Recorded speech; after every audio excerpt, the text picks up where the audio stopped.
Ano kaya ang ating kapalaran ngayong araw? Alamin na natin yan sa atin na libreng pa-fungsoy ni Master Hans Kua. Dito lang sa Hansabe.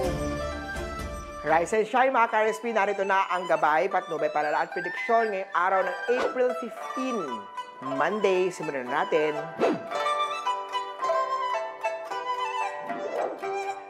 Ating simulan sa mga Year of the Rat, lagi mag-ingat, third party ay activated. Dahil sa relationship problem na ito, posibleng lumaki at mahumantong pa sa demandahan. Kaya naman behave at be loyal sa isa't isa. Blue at 2 ang swerte kay Year of the Rat. Sa Ox naman tayo, hindi magiging okay ang mga Year of the Ox ngayong araw. Hindi advisable ang mga serious relationship. Dahilan ito upang masira ang momentum sa trabaho, dapat maging priority. Gray at 1 ang swerte kay Year of the Ox. Eto naman sa mga Year of the Tiger, always focus your energy sa family, may pagbanding, lumabas kung may free time. Mag-video chat naman kung nasa malayong lugar. Kumustahin mo sila. Yellow at 8 ang swerte kay Year of the Tiger.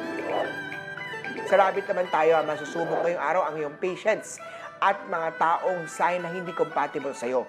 Huwag sabayan ang init ng ulo sa init ng panahon. Under stress ka lang, kaya dapat mag-meditate at magdasal. Green at 4 ang swerte kay Year of the Rabbit. Sa mga Year of the Dragon naman tayo maging fighter, yan ang payo ko sa mga pinanganak ng Year of the Dragon. Huwag maging quiet lamang sa panloloko ng ibang tao. Ipaglaban ang karapatan kung sa tingin mo, ikaw ay naiisahan na. Silver at 9 ang swerte kay Year of the Dragon. Sa Snake naman tayo, negative star activated kahit mahirap iwasan ang selos, magalit at hindi pagiging honest kay sweetheart. Magsuot ng pink rose quartz para mataboy ang mga negative energy. Magpa-love tarot reading o ipa-fengshui ang bahay para sa cleansing pagdating sa love, career, or money. Siyempre kay Master Hans. Purple at 2 ang swerte kay Year of the Snake.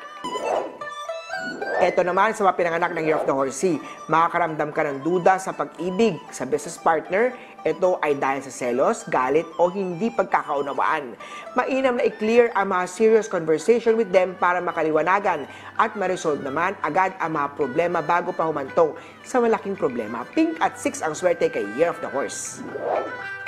Sa Year of the Goat naman tayo, be passionate on expressing your love. Ang mga advice ko sa Year of the Goat, i-treat si sweetheart at iparamdam ang init ng pagmamahal ngayong panahon na mainit ang panahon.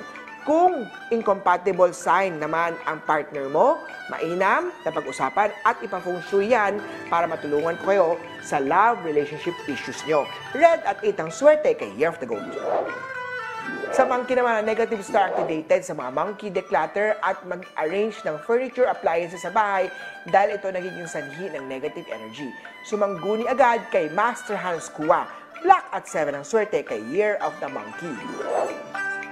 Sa Rooster naman a powerful team in the Year of the Rooster ngayong araw. Ito ay tatulong na pagkakaroon ng compatible sign ang susi sa matagumpay na relasyon, pag-ibig man yan o negosyo. Kung hindi naman, may conflict lagi, but things can still work out. Asahan nga lang na kadalasan ang pag-delay. Pink at 2 ang swerte kay Year of the Rooster. Sa dog naman tayo, conflict din ngayon sa Year of the Dog. Third party star activated. Kaya naman ingat sa mga chat online. Hindi magtatagal at magkakaroon ka ng malaking karma pagdating sa pag-ibig. Mas mabuti maging honest at makipaghiwalay na lang kay partner kung sasaktan mo lang siya. Green at 7 ang swerte kay Year of the Doggy. Sa Year of the Pig naman tayo maging mabusisi. Yan ang payo sa mga Year of the Pig.